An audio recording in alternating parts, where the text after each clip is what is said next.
Single அரசு 2009 மே 18 வரை எத்தனை ஆயிரம் மக்களை கொண்டார்கள்.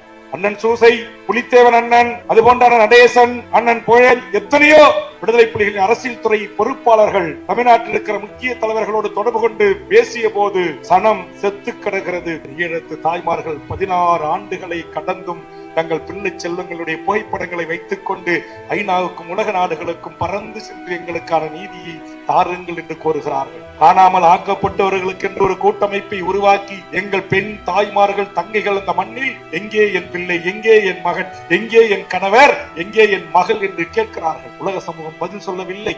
அதனால்தான் தாயகத்தில் இருக்கிற 7 கோடி மக்களை கொண்ட ஒரு பெருத்த நிலப்பரப்பில் வாழ்கிற நாம் அந்த மக்களுக்கு 16 ஆண்டு காலமாகியும் ஒரு குறைந்தபட்சம் நடந்தேறிய இனப்படுகொலைக்கு ஒரு சர்வதேச நீதி பொறிமுறையை கூட பெற்றுக் கொடுக்க முடியாமல் நாம் அவலத்தில் இருக்கிறோம். நம்மால் முடியாதா?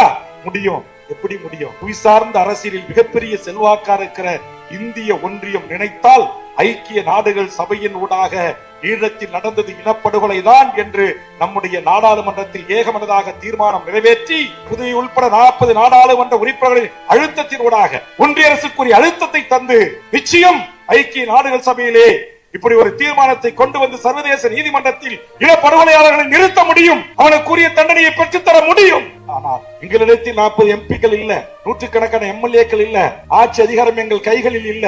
ஆனால் நாங்கள் ஆதரித்து நின்றிருக்கிற தமிழ்நாட்டின் முதலமைச்சர் நான் தளபதி ஸ்டாலின் அவர்களே, உங்களிடத்தில் இன்றைக்கு 39 நாடாளுமன்ற உறுப்பினர்கள் இருக்கிறார்கள். புதுவை உள்பட தமிழர்கள் 40 பேர் இருக்கிறோம். 18 மக்களவை உறுப்பினர் இருக்கிறோம். மாண்புமிகு தமிழ்நாடு அரசுக்கும் தமிழக முதலமைச்சருக்கும் தொடர்ந்து 4 ஆண்டுகளாக தமிழக சட்டப்பேரவையில் வாய்ப்பு கிடைக்கின்ற போதெல்லாம் நான் முன்வைக்கின்ற கோரிக்கை, ஈழத்தில் நடந்தது இனப்படுகொலைதான், அதற்கு சர்வதேச நீதி பொறிமுறை கொண்ட விசாரணை வேண்டும் என்கிற தீர்மானத்தை தமிழ்நாடு முதலமைச்சர் அவர்களே நீங்கள் உடனடியாக நிறைவேற்ற வேண்டும். நமது தமிழீழ மண்ணிலும் புலம்பெயர்ந்த எம் ஈழ உறவுகளிடமும் ஒரு பொது வாக்கெடுப்பை நடத்தி சுதந்திர தமிழீழ தேசத்தில் எம் ஈழ உறவுகள் சுதந்திரமாக வாழ்வதற்கான வாய்ப்பை உருவாக்கி தாருங்கள் என்கிற தீர்மானத்தையும் நீங்கள் நிறைவேற்ற வேண்டும்.